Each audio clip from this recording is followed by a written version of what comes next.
আসসালামু আলাইকুম, স্বাগতম ইনসাইড টিভি সংবাদে। আমি মোহাম্মদ কিবরিয়া আজকের সব আন্তর্জাতিক খবর নিয়ে হাজির হয়েছি। শুরুতেই জানিয়ে দিব সংবাদ শিরোনাম, তারপর বিস্তারিত। আফগানিস্তানের মতো অন্তহীন যুদ্ধ এড়াতে ট্রাম্পের প্রতি ভেনেজুয়েলার মাদুরোর আহ্বান। পোক্রোভস্ক দখল হলেও ফ্রন্টলাইন ভেঙে পড়বে না, তবে ট্রাম্পের দৃষ্টিতে দুর্বল হবে ইউক্রেন। 7টি নয়, ভারত পাকিস্তান সংঘাতে মূলত 8টি যুদ্ধবিমান ভূপাতিত, ট্রাম্পের নতুন দাবি। গ্রিনল্যান্ড দখল ঠেকাতে যুক্তরাষ্ট্রকে সতর্ক করল ডেনমার্ক। 3 বছরে 2 লাখ মানুষ ইসরায়েল থেকে পালিয়ে গেছে, লাপিদ। আসসালামু আলাইকুম, স্বাগতম জানাচ্ছি ইনসাইড টিভি সংবাদে। আমি মোহাম্মদ কিবরিয়া। এতক্ষণ শুনছিলেন সংবাদ শিরোনাম, এবার বিস্তারিত। ভেনেজুয়েলার প্রেসিডেন্ট নিকোলাস মাদুরো সম্প্রতি নবনির্বাচিত মার্কিন প্রেসিডেন্ট ডোনাল্ড ট্রাম্পকে একটি বিশেষ বার্তা দিয়েছেন, যেখানে তিনি আফগানিস্তানের মতো দীর্ঘমেয়াদী এবং অর্থহীন যুদ্ধে জড়িয়ে পড়ার নেতিবাচক পরিণতির কথা মনে করিয়ে দিয়েছেন। মাদুরোর এই আহ্বান মূলত লাতিন আমেরিকার রাজনৈতিক স্থিতিশীলতা এবং যুক্তরাষ্ট্রের সাথে ভেনেজুয়েলার ভবিষ্যতের সম্পর্কের একটি ইঙ্গিত হিসেবে দেখা হচ্ছে। মাদুরো স্পষ্টভাবেই বলতে চেয়েছেন যে অতীতে যুক্তরাষ্ট্র যেভাবে বিশ্বের বিভিন্ন প্রান্তে হস্তক্ষেপ করেছে, বিশেষ করে আফগানিস্তানের মতো দীর্ঘ 20 বছরের সংঘাত, সেটি কোনো পক্ষের জন্যই সুখকর কিছু বয়ে আনেনি এবং ভেনেজুয়েলার ক্ষেত্রেও যেন সেই ভুলের পুনরাবৃত্তি না হয়।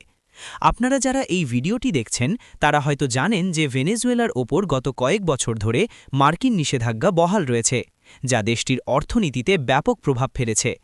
মাদুরোর এই কূটনৈতিক চালে এটি স্পষ্ট যে তিনি ট্রাম্পের দ্বিতীয় মেয়াদে একটি সমঝোতার পথ খুঁজছেন এবং বিশ্ববাসীকে দেখাতে চাচ্ছেন যে সংঘাত নয়, বরং আলোচনার মাধ্যমেই সমাধান সম্ভব। মাদুরোর মতে কোনো দেশের অভ্যন্তরীণ বিষয়ে বাইরের হস্তক্ষেপ শুধু সেই দেশেরই ক্ষতি করে না, বরং হস্তক্ষেপকারী দেশের ওপরও এর দীর্ঘমেয়াদী প্রভাব পড়ে। তিনি ট্রাম্পকে একজন ব্যবসায়ী এবং বিচক্ষণ ব্যক্তি হিসেবে সম্বোধন করে অনুরোধ করেছেন যেন তিনি ভেনেজুয়েলাকে কোনো রণক্ষেত্রে পরিণত না করেন। এই বিষয়টি নিয়ে আপনাদের কি মতামত?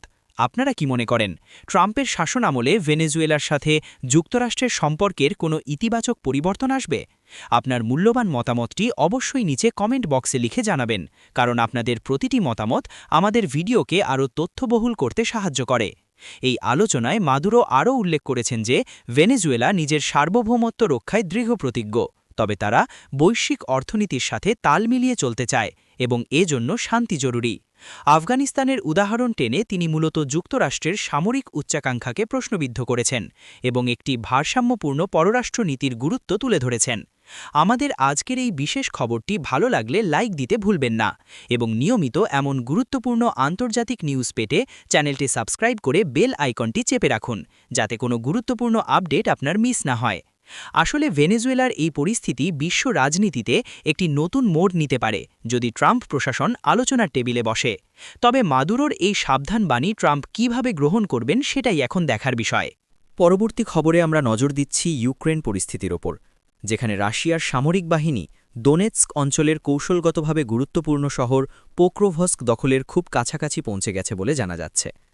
তবে সামরিক বিশ্লেষকরা এবং ইউক্রেনের শীর্ষ কর্মকর্তারা দাবি করছেন যে পোক্রোভস্কের পতন হলেও ইউক্রেনের ফ্রন্টলাইন বা প্রতিরক্ষা ব্যবস্থা পুরোপুরি ভেঙে পড়বে না। যদিও এই শহরের ভৌগোলিক ও কৌশলগত গুরুত্ব অনস্বীকার্য, কারণ এটি একটি প্রধান লজিস্টিক হাব এবং রেলওয়ে সংযোগস্থল, যা ইউক্রেনীয় বাহিনীর রসদ সরবরাহে বড় ভূমিকা রাখে। তবে এখানে বড় উদ্বেগের জায়গাটি সামরিক নয়, বরং রাজনৈতিক, এবং তার সরাসরি ডোনাল্ড ট্রাম্পের সাথে সম্পর্কিত। ডোনাল্ড ট্রাম্প ইউক্রেন যুদ্ধ দ্রুত শেষ করার কথা বারবার বলে আসছেন এবং তার দৃষ্টিতে ইউক্রেনের যে কোনো আঞ্চলিক পরাজয়কে দেশটির দুর্বলতা হিসেবে দেখা হতে পারে।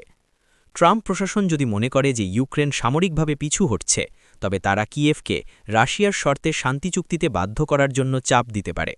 এই রাজনৈতিক প্রেক্ষাপট ইউক্রেনের জন্য একটি বড় চ্যালেঞ্জ হয়ে দাঁড়িয়েছে, কারণ তাদের কেবল রণক্ষেত্রে লড়তে হচ্ছে না, বরং আন্তর্জাতিক জনমত এবং যুক্তরাষ্ট্রের সম্ভাব্য ভবিষ্যৎ নীতির দিকেও নজর রাখতে হচ্ছে। ভিডিওটি যদি আপনার তথ্যবহুল মনে হয় তবে অন্যদের সাথে শেয়ার করুন, যাতে তারাও এই বৈশ্বিক পরিস্থিতি সম্পর্কে জানতে পারে। পোক্রোভস্কে নিয়ে বিতর্কের মূল কারণ হল, যদি এই শহরটি রাশিয়ার নিয়ন্ত্রণে চলে যায় তবে তারা ইউক্রেনের ভেতরে আরও গভীরে আক্রমণ চালানোর সুযোগ পাবে। কিন্তু ইউক্রেনীয় কমান্ডাররা বলছেন তাদের প্রতিরক্ষা স্তর অত্যন্ত মজবুত এবং তারা যে কোনো পরিস্থিতি মোকাবিলায় প্রস্তুত। এখন প্রশ্ন হল, ট্রাম্পের পিস ডিল পরিকল্পনায় ইউক্রেনের এই আঞ্চলিক ক্ষতিগুলো কিভাবে প্রভাব ফেলবে। ট্রাম্প সবসময়ই চান যুক্তরাষ্ট্র যেন অন্য দেশের যুদ্ধে অর্থ ব্যয় না করে, আর তাই ইউক্রেনের সামান্যতম দুর্বলতাও তার হাতে একটি বড় অস্ত্র হয়ে উঠতে পারে সাহায্য বন্ধ করার জন্য। আপনারা কি মনে করেন, ইউক্রেনের উচিত হবে এখন থেকেই কোনো আপোস করা নাকি লড়াই চালিয়ে যাওয়া?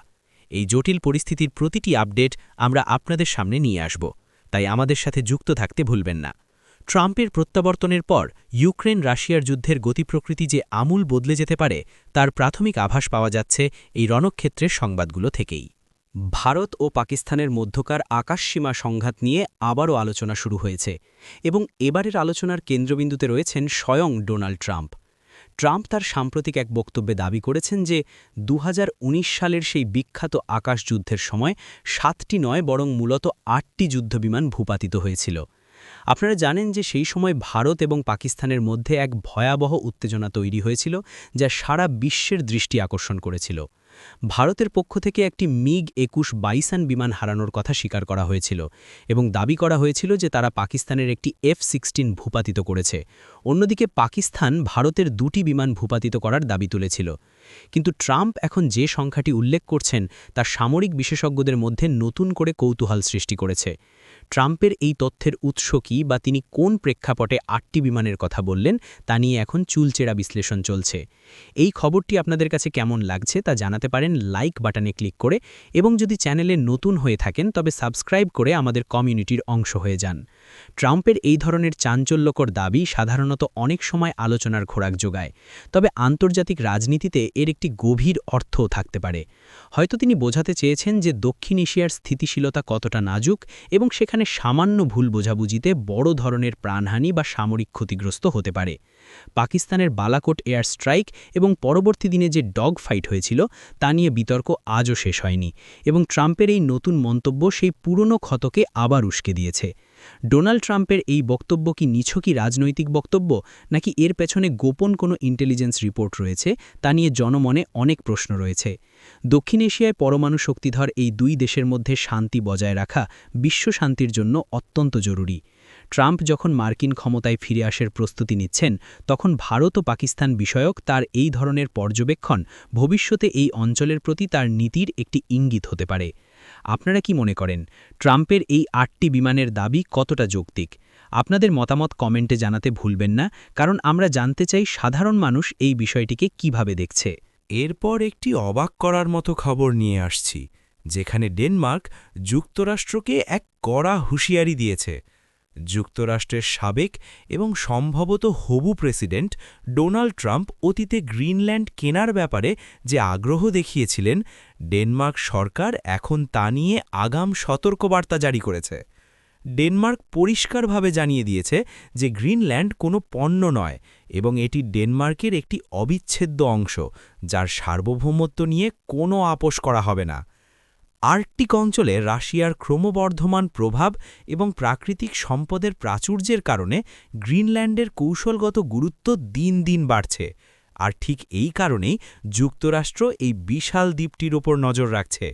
ডেনমার্কের রাজনৈতিক নেতারা বলছেন যে যুক্তরাষ্ট্রকে অবশ্যই আন্তর্জাতিক আইন এবং সার্বভৌমত্বের প্রতি সম্মান দেখাতে হবে এবং গ্রিনল্যান্ড দখল বা কেনার মতো অযৌক্তিক চিন্তা থেকে দূরে থাকতে হবে। আপনারা যারা ভূরাজনীতি পছন্দ করেন তারা জানেন যে আর্কটিক অঞ্চল ভবিষ্যতে বিশ্বের অন্যতম প্রধান বিবাদের ক্ষেত্র হয়ে উঠতে পারে। ডেনমার্কের এই শক্ত অবস্থানের পেছনে রয়েছে গ্রিনল্যান্ডের জনগণের নিজস্ব সত্তা এবং তাদের স্বায়ত্তশাসন। ট্রাম্পের মতো একজন নেতা যখন ক্ষমতায় আসার সুযোগ পান, তখন ডেনমার্কের মতো ছোট দেশগুলো তাদের ভৌগোলিক অখণ্ডতা নিয়ে চিন্তিত হয়ে পড়ে। এই ভিডিওটি ভালো লাগলে লাইক দিন এবং আমাদের চ্যানেলের সাথে থাকুন আরও এমন চাঞ্চল্যকর খবর পেতে। গ্রিনল্যান্ড মূলত বিশ্বের বৃহত্তম দ্বীপ এবং এর তুষারের নিচে লুকিয়ে আছে বিপুল পরিমাণ খনিজ সম্পদ। যুক্তরাষ্ট্র যদি এই অঞ্চলটি কোনোভাবে নিয়ন্ত্রণে নিতে পারে, তবে বৈশ্বিক অর্থনীতিতে তাদের প্রভাব আরও বেড়ে যাবে। কিন্তু ডেনমার্ক ও গ্রিনল্যান্ডের স্থানীয় সরকার এই ধরনের যে কোনো পদক্ষেপকে উপনিবেশবাদের নতুন রূপ হিসেবে দেখছে। ডেনমার্কের এই সতর্কবার্তা মূলত যুক্তরাষ্ট্রের আসন্ন প্রশাসনের প্রতি একটি বার্তা যে শক্তির জোরে বা অর্থের বিনিময়ে কোনো স্বাধীন ভূখণ্ড দখল করা সম্ভব নয়। আপনাদের কি মনে হয়, ট্রাম্প কি সত্যিই আবার গ্রিনল্যান্ড কেনার চেষ্টা করবেন, নাকি এটি ডেনমার্কের রাজনৈতিক কৌশল মাত্র? আপনাদের চিন্তাভাবনা আমাদের সাথে শেয়ার করুন কমেন্ট সেকশনে।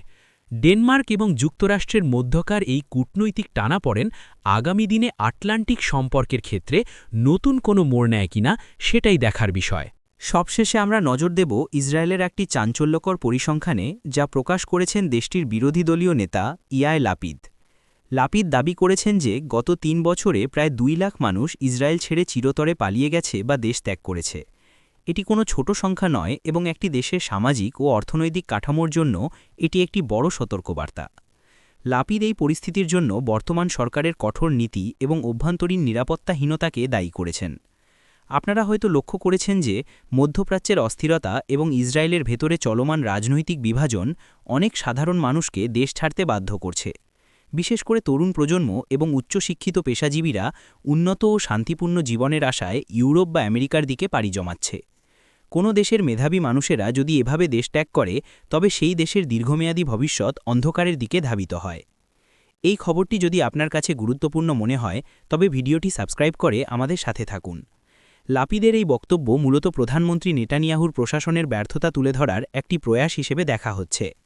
ইসরায়েলের আবাসন সংকট, জীবনযাত্রার উচ্চ ব্যয় এবং প্রতিনিয়ত সংঘাতের ঝুঁকি মানুষকে দেশ ত্যাগে উৎসাহিত করছে। লাপিদ সতর্ক করে বলেছেন যে যদি দ্রুত কার্যকর পদক্ষেপ না নেওয়া হয়, তবে এই সংখ্যা আরও বাড়তে পারে, যা ইসরায়েলের অস্তিত্বের জন্য একটি বড় হুমকি হয়ে দাঁড়াবে। আপনারা কি মনে করেন, কোনো দেশের রাজনৈতিক অস্থিতিশীলতাই কি দেশ ত্যাগের প্রধান কারণ, নাকি এর পেছনে আরও গভীরে কোনো সামাজিক কারণ রয়েছে? আপনাদের মতামত আমাদের জন্য খুবই গুরুত্বপূর্ণ, তাই কমেন্ট বক্সে লিখতে ভুলবেন না। ইসরায়েলের এই ব্রেন ড্রেন বা মেধা পাচার নিয়ে এখন বিশ্বজুড়ে আলোচনা হচ্ছে, কারণ এটি মধ্যপ্রাচ্যের সামগ্রিক শক্তির ভারসাম্যেও প্রভাব ফেলতে পারে। মানুষ যখন নিজের দেশে নিরাপদ বোধ করে না, তখনই তারা নতুন ঠিকানার সন্ধানে বের হয়, এবং ইসরায়েলের ক্ষেত্রেও বর্তমানে তেমনটিই ঘটছে।